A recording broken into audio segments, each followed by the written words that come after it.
চড়াতে চড়াতে জীবনটা কেটে গেল।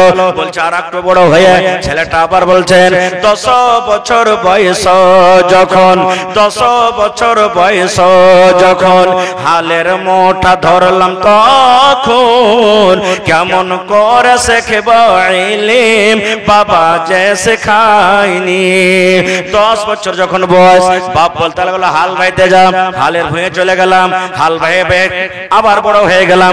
এবার কবি বলছেন আর একটু বড় হয়ে তুমি ইলম শিখতে হাল বাইতে গেলে তো কি হলে ইলম শেখা যাবে। এবার ছেলে বলতে লাগলো 15 বছর বয়স 15 বছর বয়স যখন বিয়ে শাদী করলাম তখন 15 বছর বয়স যখন বিয়ে শাদী করলাম তখন কেমন করে শেখব ইলম বাবা যে শেখায়নি। বলছে 15 বছর যখন হয়ে গেল আমার বাড়িতে ঘন ঘন বেরিয়ে চলে এলো। বাপ আমার জন্য বউ খুঁজতে লাগলো। বউ খুঁজতে খুঁজতে আমার বিয়ে দিয়ে দিল। কবি বলছেন কারণ বিয়ে করে কি তোমার পড়া হবে না রে বাবা। এবার ছেলেটা বলছেন 20 বছর বয়স যখন 20 বছর বয়স যখন ছেলে মেয়ের বাপ তখন কেমন করে শেখব ইলম বাবা যে শেখায়নি। 20 বছর বয়স যখন 20 বছর বয়স যখন ছেলে মেয়ের বাপ তখন কেমন করে শেখব ইলম বাবা যে শেখায়নি। নারে তাকবীর। বলছে 20 বছর বয়স ছেলে পিলা হয়ে গেল, আঠানা চারানা সব হয়ে গেল, তখন আর ইলম কি শিখতে যাওয়া যাবে? যে বলি সাহেব ওমন থেকে বলবে আব্বা চকলেট দাও, মনে বলে 5টা টাকা দাও, মনে বলে 2টা টাকা দাও, ওর খেলে খাটতে যাবো না, তখন খাতা কলম নিয়ে আমাদের সাথে পড়তে যাবো। এই তো আমাদের নষ্ট হচ্ছে জীবন। হয়েছে কি হয় না? আর কখন আসবে আব্দুর রহমান দুনিয়াতে কি করে খাবে? দুনিয়াতে কত লোকজন আসবেন? দুনিয়াতে কতটি মানুষ গরিব থাকবে? দুনিয়াতে কতটি মানুষ আমির থাকবে? দুনিয়াতে কতটি নেককার হবে, ইমানদার হবে? এই পৃথিবীতে দুনিয়াতে কে কি কাজ করে খাবে? কতটি মহিলা হবে, কতটি পুরুষ হবে? কতটি দুনিয়াতে বাঁচবে মানুষ? কে 70 বছর বাঁচবে, কে 80 বছর বাঁচবে, কে 50 বছর বাঁচবে? কার বেটা হবে, কার বেটি হবে, কার ল্যাংড়া হবে, কার ভালো হবে? সব কলম পট পট পট পট করে আল্লাহ রাব্বুল আলামিন দেশে লিখে দিলেন। এখানে কিন্তু একটা কথা বলি আমি, আরো জানার জন্য কিছু শিখতে এসেছেন। আমার আপনার বাড়িতে যখন মা খালাদের সন্তান হয়, বাচ্চা হয়, 3 দিন কিংবা 5 দিন কিংবা 7 দিন কিংবা 11 দিনকার দিন আমরা কি করি? 60 ফেরা করি, করি না? আল্লাহর রহমতে এখন কিন্তু ছুটে গেছে মেলায়। মা খালারা কি করতো? সেই দিন বাচ্চাটার মাথাকে নাড়া করতো, আর নাড়া করার পর ঘর দুয়ারখানটাকে লেপতো, কাপড় ধরে সাফ করতো, আর নিজের স্বামীকে বলতো হাজি হালেমার বেটা হয়েছে কিংবা বেটি হয়েছে, একটু ভালো মন্দ তরকারি গালালে আসিও, কারণ আই 60 দিন ভালো মন্দ খাইয়ে দিতে হবে। বলেন এরকম হইতো না? হইতো না? হানা বলেন ভাই, এরকম হইতো না? হইতো না? মুসলমান এ আমার মায়েরা খালারা কেন এরকম করতেন জানেন? ওই আমার মা জানতো আজকে আমার বাচ্চার হলো 7 দিন রে, আজকে আমার বাচ্চার হলো 60 দিন। আজকে যদি মাছ মাংস দিয়ে যদি মা ভাত খায়, আজ যদি মা গোশত দিয়ে ভাত খায়, আজ যদি মা মাছ দিয়ে ভাত খায়, আজ যদি মা দুধ দিয়ে ভাত খায়, তাহলে এই জীবনে ছেলেটা কোনোদিন দুঃখে থাকবে না। এই ছেলেটা সুখের জীবন কাটবে, সারা জীবন দুধে ভাতে খেয়ে খেয়ে দিন কাটবে। কিন্তু এটা গুনার কাজ গে মা, এটা হলো পাপের কাজ। আল্লাহর নবী বলেছেন, আল্লাহ রাব্বুল আমিন সর্বপ্রথম কলম দ্বারা লিখে দিয়েছেন হালিমার পেট থেকে বেটা হবে, ওই বেটা দুনিয়াতে যে কি করে খাবে। হালিমার পেট থেকে বেটি হবে, ওই বেটি দুনিয়াতে কি করে খাবে, কতদিন দুনিয়াতে বাঁচবে, সব কিছু লেখা হয়ে গেছে।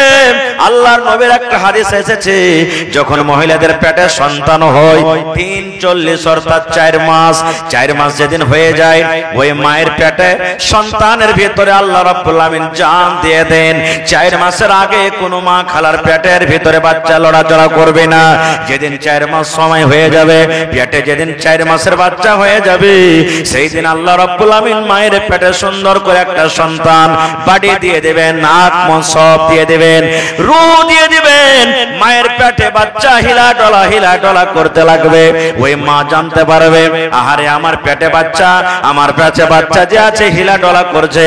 আল্লাহর নবী বলেছেন, ওরে সুবহানাল্লাহ, আল্লাহ রাব্বুল আমিন একজন ফেরেশতাকে বলবেন, ফেরেশতা তুমি আলীনগরে চলে যাও, তুমি হরদাতে চলে যাও, তুমি শোভাগঞ্জে চলে যাও, তুমি মিল্কিতে চলে যাও, অমুক মহিলার পেটে বাচ্চা আছে রে, বাচ্চার আজকে 4 মাস হয়ে গেল, আমি আল্লাহ তার ভিতরে রূহ দিয়ে দিয়েছি, তার নসিবে 4খানা জিনিস তুমি লিখে দাও। কয়টা জিনিস লিখে দাও? 4খানা জিনিস লিখে দাও। 4টার মধ্যে একটা জিনিস লেখা হয়, এই মহিলা তোমার পেটে যেটা বাচ্চা আছে রে, এই বাচ্চা দুনিয়াতে কতদিন বাঁচবে, এই বাচ্চা দুনিয়াতে কি করে খাবে, বাচ্চা নকরি করে খাবে, বাচ্চা হাল চালিয়ে খাবে, বাচ্চা ডোজার চালিয়ে খাবে, বাচ্চা ট্রেনের পাইলট হবে, বাচ্চা হেলিকপ্টারের পাইলট হবে, বাচ্চা পানি জাহাজ চালিয়ে খাবে, বাচ্চা দোকানদারি করে খাবে, কি করে তোমার বাচ্চা জীবন যাপন করবে। আল্লাহ রাব্বুল আমিন মায়ের পেটে কিন্তু সেটাকে আবার দ্বিতীয়বার লিখে দেন। তবে বলবো মাগে, খালাকে, বোনরে, আল্লাহ রাব্বুল আমিন আদেশে মায়ের পেটে যখন লেখা হয়, তাহলে মাকে শিরকের কাম কেন করতে গেলেন গে মা? কি 7 দিনের দিন ভালো মন্দ তরকারি খেতে গেলে ওই বাচ্চা সারা জীবন দুধে ভাতে খাবে। নারে তাকবীর, সুবহানাল্লাহ। একটা পয়েন্ট আপনারা শিখে নিলেন। দ্বিতীয় পয়েন্ট, আজকে যত লোক এখানে বসে আছেন, বেয়াদবি হলে মাফ করবেন। মা মরে গেছেন, মাকে যদি গোসল দেওয়াইতে হয়, বেটিরা জানে না, এরকম আছে না? বলেন তো, 4টা 5টা 7টা বেটি আছে, বলছেন তোর মাকে তুই গোসল দেন, আগে বলছে জানি না গে বুবু। বাপ মরে গেছে, যদি বেটারাকে বলা হয় হাট্টা গাট্টা নাও জওয়ান বেটা আছে, তোর বাপকে তুই গোসল দে না, বলবে জানি না। হে ভাই, আই নাও জওয়ান, আল্লাহর কোরআন বলেন এই যে মানুষকে কেমন করে দফন করতে হবে, মানুষকে কেমন করে মাটি দিতে হবে, আল্লাহ রাব্বুল আমিন সর্বপ্রথম পাখি দেওয়ার আল্লাহ শিখিয়ে দিয়েছেন। পাখিতে শেখালছেন মাটি কেমন করে দিতে হয়, পাখিতে শেখালছেন কেমন করে মানুষকে দফন করতে হয়, পাখিতে শেখালছেন কেমন করে মানুষকে জমিনে গাড়তে হয়। মেলায় মানুষ আছে জানাজা, মেলায় মানুষ আছে যে মাটি না মাটি, গেলাম 3 খাবল মাটি দিলাম চলে এলাম, গেলাম মাটি দিলাম চলে এলাম। কিন্তু না ভাই মুসলমান, আমাদেরকে জানতে হবে পাখিতে শেখালছেন। বলবেন কেমন করে পাখিতে শেখালছে? যে মাওলানা, আল্লাহ তাবারাক ওয়া তাআলা সর্বপ্রথম আদম নবীকে 2টা ছেলে দান করেছিলেন, একটা নাম হলো কাবিল, একটা নাম হলো হাবিল। ভালো করে শুনবেন, ভাই ভাই লড়াই, কি কারণে লড়াই হয়েছে, কি কারণে যুদ্ধ হয়েছে আমি ওদিকে বলতে যাব না, ঘটনা লম্বা, আমি শুধু পয়েন্টের কথা আপনার সামনে রাখি। আদম নবীর 2টা বেটা ঝগড়া চালু হয়ে গেল, কাবিল আর হাবিল। ঝগড়া করতে করতে আদম নবীর বড় বেটা ছোট ভাইকে মেরে দিলেন, হাবিলকে মেরে দিলেন। ওরে আল্লাহ, হাবিলকে যেমন মেরে দেওয়া, হাবিলের শ্বাস বন্ধ হয়ে গেল, হাবিল দুনিয়া থেকে বিদায় হয়ে গেলেন। আল্লাহ রাব্বুল আমিন আদম নবীকে সর্বপ্রথম জমিনে আল্লাহ তৈরি করেছেন মাটি থেকে। এবার আদমের সন্তান দুনিয়াতে এসেছেন। আল্লাহ রাসূল বলেছেন, আল্লাহর জমিনে সর্বপ্রথম যেটা মানুষকে মারা হয়েছে, যে মানুষটার মওত হয়েছে, সেটা হলো আদম নবীর বেটা হাবিল। হাবিলকে মার্ডার করে দেওয়া হয়েছে, হাবিলকে মার্ডার করে দেওয়া হয়েছে। আল্লাহ রাসূল সাল্লাল্লাহু আলাইহি ওয়াসাল্লাম বলেছেন, হ্যাঁ আমার উম্মতেরা তোমরা শুনে নাও, আমার উম্মতের মধ্যে যত লোক মার্ডার হবে, যত লোককে মেরে দেওয়া হবে, যত লোককে মেরে দেওয়া হবে, যত মানুষ মার্ডার হবে, সর্বপ্রথম মার্ডার করনেওয়ালার মাথাতে আল্লাহ রাব্বুল আমিন সর্বপ্রথম গুনাহ কাবিলের মাথাতে আল্লাহ কাবিলের ঘাড়ে আল্লাহ দেবেন, এবং আল্লাহ রাব্বুল আমিন 2 নম্বরে ওই লোকটার মাথাতে আল্লাহ গুনাহ চাপাবেন। ওরে আল্লাহ, যে লোকটা মার্ডারকারী হবে, তোমাকে কোনো গাইল দেয়নি, আমার নবী তো তোমাদেরকে কোনো কষ্ট দেয়নি, তবু আমার নবীকে কেন তোমরা গাইল দাও, আমার নবীকে কেন তোমরা গাইল দাও, আমার নবীর জন্য কেন তোমরা বদদুয়া করো? মায়েশা যখন রেগে গেলেন, এবার নবী আমার বলছেন, আয়েশা একটু তুমি ঠান্ডা হয়ে যাও, তুমি ঠান্ডা হয়ে যাও, তুমি থেমে যাও, থেমে যাও, থেমে যাও। আয়েশা রে, আমি বদলা দিয়ে দিয়েছি, আমি জবাবটা দিয়ে দিয়েছি। যখন মক্কার লোকেরা, এই ইহুদিরা আমাকে বলল আসসালামু আলাইকুম, আমি শুধু বলে দিয়েছি ওয়া আলাইকুম, ওয়া আলাইকুম কথা আমি বলে দিয়েছি। নবী বলছেন আমি বলে দিয়েছি ওয়া আলাইকুম মানে হে ইহুদির জামাতেরা, তোমরা ভালো নিয়তে যদি আমাকে সালাম দাও তাহলে ওয়া আলাইকুম তোমরা ভালো পাইলে, আর যদি তোমরা বদ নিয়তে আমাকে সালাম দাও, তোমরা যদি আমাকে বদদুয়া দাও তাহলে ওয়া আলাইকুম তোমাদের জবাব সালাম তোমাদের কাছে ঘুরে চলে গেল। ওলামায়ে কেরাম, মুহাদ্দিসিনে কেরাম এই হাদিসটাকে সামনে রেখে বলছেন, একটা মুসলমান শুধু কোরআন শিখবে না, কোরআন শিখতে হবে, নবীর হাদিস শিখতে হবে, দ্বীন শিখতে হবে, কিন্তু হাদিসকে সামনে রেখে বলছেন ওরে আল্লাহ, একটা মুসলমান ইংরেজিও শিখবে, একটা মুসলমান ম্যাথও পড়বে, একটা মুসলমান সায়েন্সও পড়বে, একটা মুসলমান ফার্সি পড়বে, সব রকম ভাষা পড়তে পারবে। একটা মুসলমানকে সব রকম লাইনে জানতে হবে। তাহলে ভাই দেখেন, আল্লাহ রাসূলের জামানাতে মহিলারাও কত পড়ালেখা ছিল। পড়ালেখা যদি ছেলে পিলাকে না করেন তো কি হালাত হবে জানেন? আহা, একটা ছেলে গরু চড়াইতে গেছে, গরু চড়াইতে যে গরু চড়াইছে, আপনারও জীবনে মেলায় লোক আছেন যে গরু ভেস চড়ালছেন, আছে না নেই? তো গরুতে লড়াই ঝগড়া হইলে আমরা লড়াই ঝগড়া ছুটাই যে যেমন করে পারে। তো দুটা গরুতে ভাই একবারে খুব ঘামাসান লড়াই চলে যায়, সিং বড় বড়, মনে হয় ওর সিংকে ভেঙে দেবে, ওর সিংকে ভেঙে দেবে। ছোট ছেলের হাতে 4-5 হাত লম্বা একটা লাঠি ছিল, ই মনে মনে কয়েছে যে হ্যাঁ বড় মানুষ তো কেউ নাই, আর দুটা গরুতে লড়াই লেগে গেছে, কেমন করে ছোটাবো। এই ছেলেটা সাহস করে এক পা দু পা করে হাঁটতে হাঁটতে একটা গরুকে দিয়েছে 2 লাঠি, আর একটা গরুকে 2 লাঠি দিয়ে ঝগড়া ছুটিয়ে দিয়েছে। ভালো কথা, লড়াই করলে না গরু। আর ওই ছেলেটা সন্ধ্যাবেলাতে যদি গরু চড়িয়ে আসে তো কোনো কথা লিয়েও বাড়িতে ওর মা ওর বাপ ঝগড়া করছে, এমন ঝগড়া করছে, মা হেঁচে লিয়ে লেছে, বাপ খুঁট বেড়ে লিয়ে লেছে। ও কইছে মরনা বেটা মরা তো গলা ছেড়ে দেব, আর ইও মনে করছে হালের বেটি হালি চোখ একবার এক খুঁট বেড়ে ছিতরে দিব।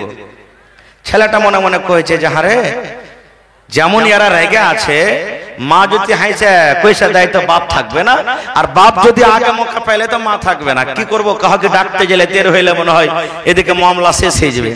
তখন মনে মনে কইছে আমি ঝগড়াটা ছুটিয়ে দিই। কেমন করে ঝগড়া ছোটাবো? তো ওর বাপকে দিয়েছে টেনে 2 লাঠি, ওর মাকে দিয়েছে টেনে 2 লাঠি। ঝগড়া ভাই ছুটে গেছে, মন ঠান্ডা। এবার ওর মা বাপ নিজের ঝগড়া ভুইলে ছেলের মারা দেখে একবারে বমকে গেছে। এরা কানতে কানতে দুটা লোক চলে গেছে মোড়লের কাছে, মন্ডলজি বিচার করতে দাও, কি হয়েছে? কইছে বেটা মেরেছে। ডাকো তোমার বেটাকে। বেটা হাজির হয়ে গেছে। মোড়ল পুছ করছে যে হারে বাবা তোমার বাপ আর মাকে কেন মেরেছো? কইছে না হে মোড়ল চাচা, আমি আর মা বাপকে মারিনি। ওর বাপ গাঞ্জে খুলে দেখেছে, মোড়ল দেখতো হে কত দগড়া হে লাঠির দাগ পড়ে আছে, কইছে মারিনি। তখন মোড়ল কইছে হারে ভাতিজা তোর বাপের যে ঘাড়ে একবারে পিঠে একবারে কালো হে দাগ পড়ে আছে, এগুলা কি? কইছে চাচা হে ওগুলা মায়ের দাগ, ওগুলা ঝগড়া ছুটালছি। কইছে কেমন কথা ঝগড়া ছুটালছি? কইছে আমি গরু চড়াইতে গেছি, দুটা গরুতে লড়াই করেছে, 2 লাঠি করে দিয়েছি, ঝগড়া ছুটে গেছে। বাড়িতে এসে দেখছি তো ওরকম করে আরো লড়ালড়ি করছে। কেমন করে ছোটাবো ভাবা চিন্তা করে যখন ওইখানে 2 লাঠি করে গরুকে দিয়েছি, ঝগড়া ছুটে গেছে। ইয়ারাকে দিলে মনে হয় আরো ঠান্ডা হয়ে যাবে। ঠিক দিয়েছি, 2 লাঠি করে ছুটে গেছে। যারকে ঝগড়া চলছে আসলে এরা কি মেরেছে আমি? সুবহানাল্লাহ। তো ইলম না থাকার কারণে ভাই দেখছেন কেমন ভাই মুসলমান। হযরত ওমর রাদিয়াল্লাহু তাআলা আনহু একজন সাহাবী, খুব বড় সাহাবী, ইসলামের দ্বিতীয় খলিফা। হযরত ওমর রাদিয়াল্লাহু তাআলা আনহুর দরবারে এক বাপ কেস করতে গেছেন, শিকায়েত নিয়ে গেছেন। বেটার উপরে কেস করতে গেছেন, বেটার জন্য শিকায়েত নিয়ে গেছেন। কি শিকায়েত? সেই বুড়া বলছেন, সেই সাহাবী বলছেন আমিরুল মুমিনিন ইনসাফ করে দেন, ইনসাফ করে দেন, ফয়সালা করে দেন। বলছেন কেমন ফয়সালা? বলছে আমিরুল মুমিনিন আপনি হলেন আমাদের রাজা, আপনি হলেন আমাদের আমির, আপনি হলেন মুসলমানের রাজা। আমার শিকায়াত হলো আমি একটা বুড়া মানুষ, আমার বেটা আমাকে মেরেছে, বেটা মেরেছে এই জন্য আমি আপনার কাছে এসেছি। আমি বেটার জন্য এসেছি, বেটা আমাকে মেরেছে, আপনি ফয়সালা করে দেন। বাপ শিকায়ত নিয়ে চলে গেছেন ওমর ফারুকের কাছে, আমাকে মেরেছে বেটা, ইনসাফ করে দেন। হাজরত তোমার ফারুক বলছেন তোমার বেটাকে এনেছো? বলছেন না। ঠিক আছে যাও তোমার বেটাকে সাথে করে নিয়ে এসো গা। চলে গেলেন বাড়িতে, বিবিকে বলছেন এই আব্দুল্লাহ আব্দুর রহমানের মা তোমার বেটাকে বলো কালকে ওমর ফারুকের দরবারে যেতে হবে। ওমর ফারুক কেমন লোক জানেন? নবী বলেছেন ওমর তুমি এমন একটা লোক যে রাস্তা দিয়ে তুমি হাঁটো আর ও তোমার সামনে দিয়ে শয়তান আছে, শয়তান ডরে ভয়ে রাস্তা বদলে দিবে আর বলবে পালার এই রাস্তা দিয়ে যেতে হবে না, কারণ এই রাস্তাতে হযরত ওমর ফারুক রাদিয়াল্লাহু তাআলা চলে আসছে। এরকম মানুষ, খুব রাগী মানুষ।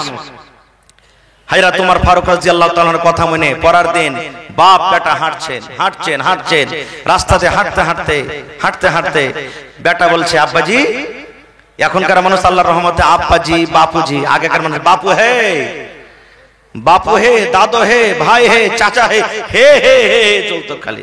আর আল্লাহর রহমতে এখন মেলাখানে মানুষের মধ্যে পরিবর্তন এসেছে, জি জি জি জি। বাপ বেটা হযরত ওমর ফারুকের দরবারে হাজির হয়ে গেছে। এইবারে হযরত ওমর রাদিয়াল্লাহু তাআলা বলছেন বাপকে তোমার বেটাকে এনেছো? বলছে জি আমিরুল মুমিনিন আমি এনেছি। এবারে বাপ তো বলছেন মনে মনে খুব আজ আমার বেটাকে যেরকম শাস্তি দেওয়া হয় ওরকম করে শাস্তি দিবে, কারণ আমাকে তো মেরেছে, যেরকম শাস্তি দেওয়া হয় ওরকম করে শাস্তি দিবে। বাস এই হাদিসটা বলে দিই, শেষ করে দেব। মানে আজ কথা কয়ে মনই ভরে না জি, মানে কথা কইতে যাচ্ছি মধ্যখানে ডিস্টার্ব হচ্ছে। খারজা হোক তো ভাই আমার ভালো করে শুনবেন ঘটনাটা। বাপ মনে মনে বলছেন আজকে তো আমাকে মনে হয় আমার বেটাকে মারবে, আমার মনের আশা পুরা হয়ে যাবে। কেমন বাপকে মায়ের দেওয়া আজকে আমার বেটা শিখে নেবে। বন্ধুরে আমার এবারে হযরত ওমর রাদিয়াল্লাহু তাআলা আনহু এবারে ছেলেটাকে বলছেন হে আল্লাহর বান্দারে وَقَضَى رَبُّكَ أَلَّا تَعْبُدُوا إِلَّا إِيَّاهُ وَبِالْوَالِدَيْنِ إِحْسَانًا إِمَّا يَبْلُغَنَّ عِندَكَ الْكِبَرَ أَحَدُهُمَا أَوْ كِلَاهُمَا فَلَا تَقُل لَّهُمَا أُفٍّ وَلَا تَنْهَرْهُمَا وَقُل لَّهُمَا قَوْلًا كَرِيمًا। এরকম করে করে যখন আয়াতটা তেলাওয়াত করে দিলেন, আয়াতটা বুঝেন, আয়াতটা তার ছেলে বুঝে যেমনে শোনা তার চোখ দিয়ে ঝরঝর করে পানি ঝরতে লাগলো, ছেলেটা কাঁদতে লাগলো, ওর চোখ দিয়ে পানি ঝরতে লাগলো। এইবার হযরত ওমর বলছেন হে নওজওয়ান যুবক রে, এখনো তোমাকে মারেনি, এখনো তোমাকে গাল দেনি, এখনো তোমাকে বকাঝকা করেনি, তবে তোমার চোখে কেন পানি, তুমি কেন কান্দো, কারণটা কি? এবার ছেলেটা বলছেন আমিরুল মুমিনিন আপনি আমাকে মারেননি, আপনি আমাকে গাল দেননি, আপনি আমাকে বকাঝকা করেননি, কিন্তু যেভাবে আল্লাহর কোরআন আপনি আমাকে শোনালেন যে আল্লাহর কোরআনে এটা আছে, আল্লাহর কোরআনে ওইটা আছে, মা বাবার সাথে কেমন ব্যবহার করতে হয়, মা বাবাকে কিভাবে আদর করতে হয়, মা বাবার সাথে কেমন করে কথা বলতে হয়, এক এক করে আপনি বলে দিলেন আমিরুল মুমিনিন। জীবনে কোনোদিন আমি এগুলা শুনিনি, জীবনে আমি কোনোদিন জানি না, জীবনে কোনোদিন আমি শুনিনি, জীবনে কোনোদিন আমি বুঝিনি। যদি আমি জানতাম আল্লাহর কোরআন আমি পড়তাম, তাহলে আমার মাকে আমার বাবাকে কোনোদিন আমি মারতাম না। বলছে কারণ তুমি কোরআন পড়নি, পড়ালেখা করনি? বলছে না, আমার যখন থেকে জন্ম হয়েছে বড় হয়েছি আমার বাপ আমাকে উটের রাখালি করতে, বকরি রাখালি করতে পাঠিয়ে দিয়েছে, কোনোদিন কাহরের কাছে পড়িতে দেয়নি। এই কথাটা যখন শুনলেন তখন আমিরুল মুমিনিন হযরত ওমর ফারুক বাপকে বলছেন বাড়ি যাও। কি বলছেন? বাড়ি যাও। বাপ তখন বলছেন যে আমার চোখের সামনে মারতে গেলে হয়তো আমি বাপ, ছেলেকে মারলে আমাকে মায়া লাগবে মনে হয়, তা আহতে আহতে মারবে, তা আমাকে মনে হয় বলছেন যে তুমি বাড়ি যাও। বাপ তখন উল্টা করে বলছেন আমিরুল মুমিনিন মায়া লাগবে না, আমাকে দয়া লাগবে না, আপনি আমার বেটাকে মারেন, নিজের দু চোখে আমি দেখবো আপনি আমার বেটাকে মারেন, বাপকে মারা কেমন শাস্তি আমিও দেখবো। এবার যেমন কথাটা বলা, ভাইরা তোমার ফারুক রাগ করে বলছেন, এরে আল্লাহর বান্দা, তোমার বেটাকে মারার আগে তোমার গায়ে চাবুক পড়বে, যত চাবুক তোমার উপরে পড়তো, যত কোড়া তোমার বেটাকে মারা হতো, অত চাবুক কত কোড়া তোমার পেটের উপরে পড়বে, না হলে তুমি বাড়ি চলে যাও। কথাটা যখন বলেছেন তখন বাপ বলছেন যে আমি কি ভুল করেছি যে আপনি আমাকে মারবেন? আরে ভুল তো আমার বেটা করেছে যে আমাকে মারেছে, আর আপনি ওকে চাবুকটা মারে যত চাবুক ওকে মারতেন আমাকে মারবে।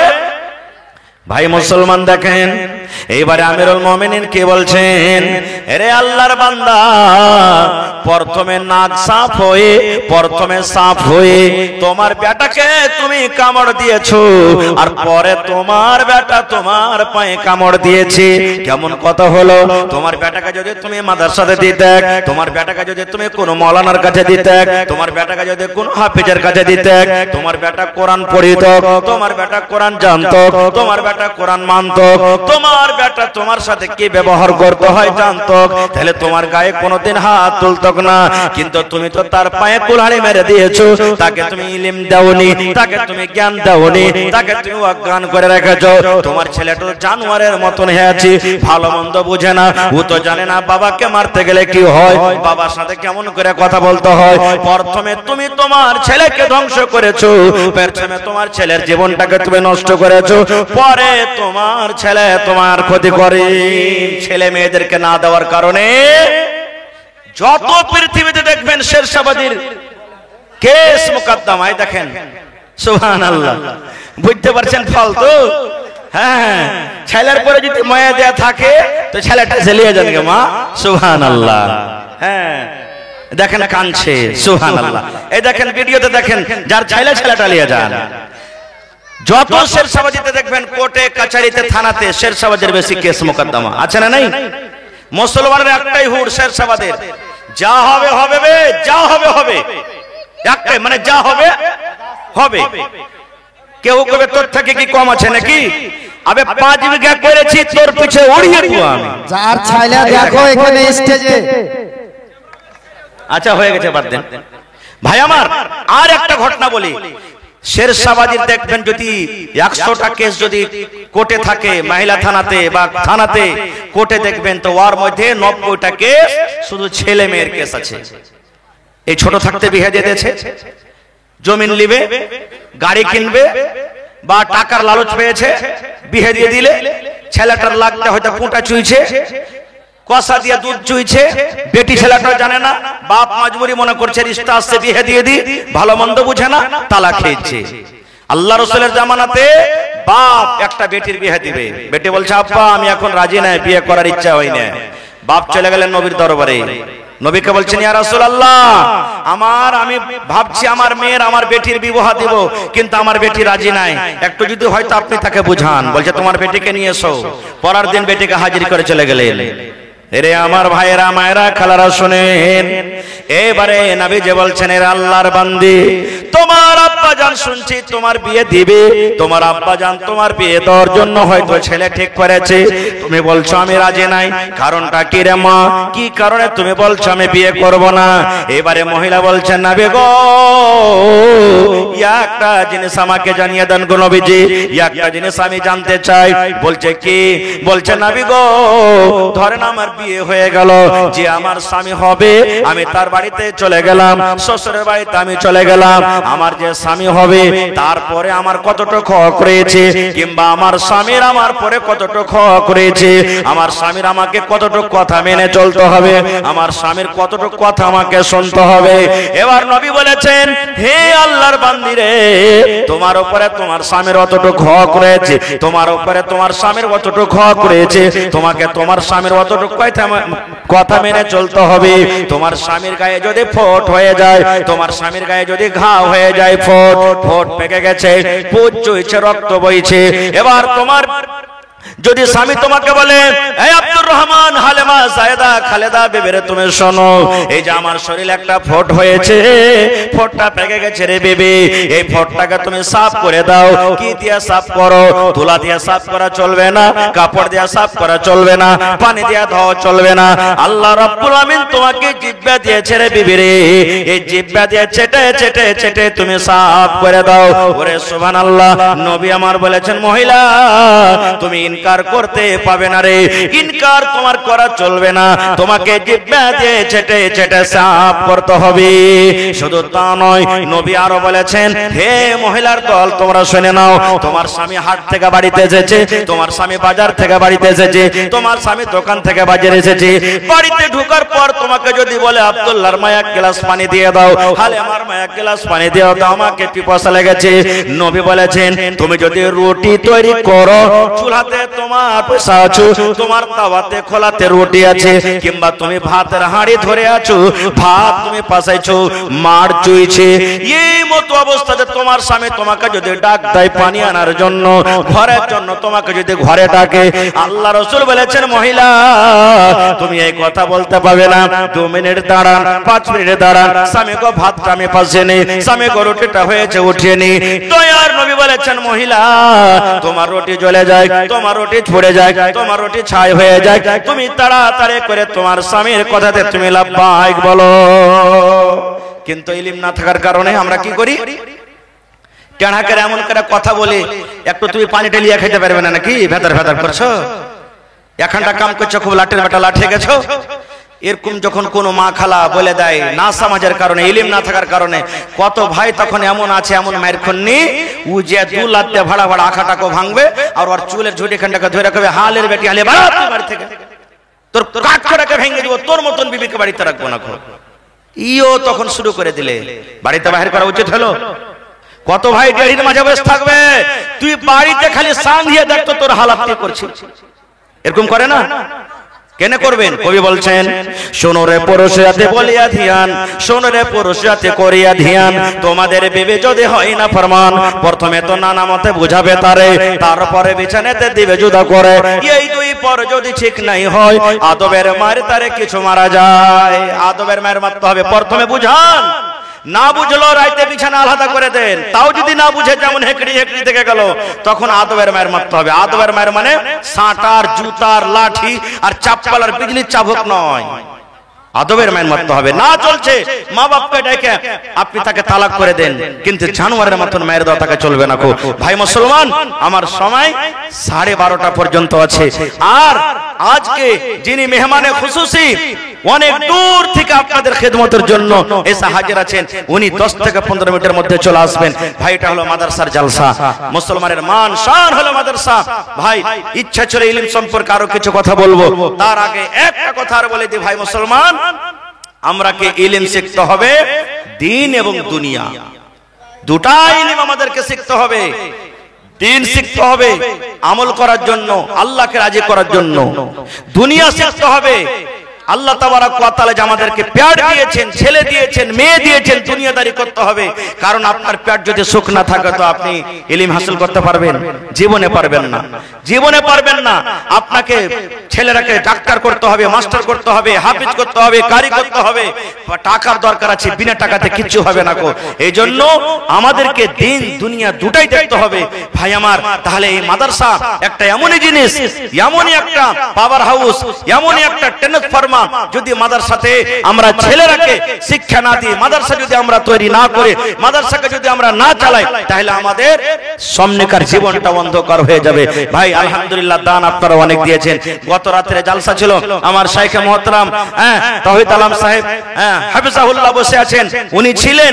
সুবহানাল্লাহ, এত মন খুলে খুলে তারা দান করেছেন। ভাই দোয়া করতে করতে খাসতে গেছি। তো দান তো আপনারা অনেক করেছেন।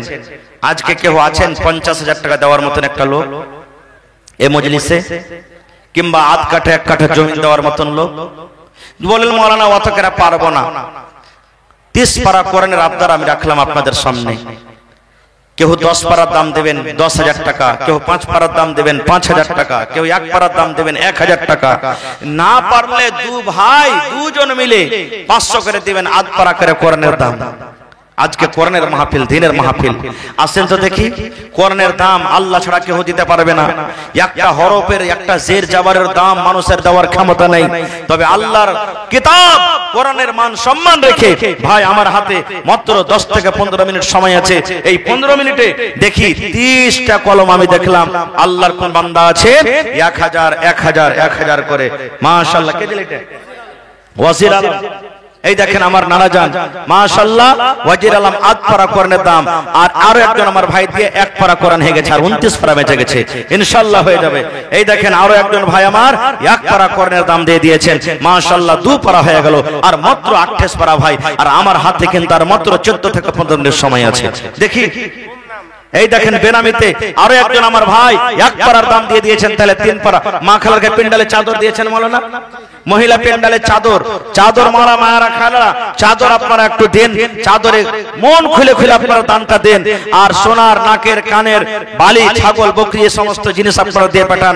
এই দেখেন 3.5 পারা হয়ে গেছে, মাশাআল্লাহ মাশাআল্লাহ। দেখি 3.5 পারা 30 পারা কোরআনের আবদার করেছে ভাই। কত টাকা আসছে, কত টাকা দিয়েছে। আজ আল্লাহকে বলেন, আল্লাহ দেখো তোমার কোরআনের প্রতি কত মহব্বত ভালোবাসা আছে, মাশাআল্লাহ। এই দেখেন আমার একজন নওজওয়ান ভাই 8 পারার দাম, কোলা থেকে সাবর আলী সাহেব 8 পারার দাম 500, 4 পারা হয়ে গেল, আর মাত্র 26 পারা। দেখি কোন আল্লাহর বান্দা আছেন, সুবহানাল্লাহ। মন খুলে তার জন্য দোয়া করে দেব ভাই। আর মাত্র 26 পারা। এই দেখেন আমার একজন ভাই, আমার নানা জান, নাম বলে নাই আল্লাহ, 1 পারার দাম সাবর আলী 1 পারা কোরআনের দাম দিয়ে দিলেন, 5 পারা হয়ে গেল, মাশাআল্লাহ। ভাই যার টাকা পকেট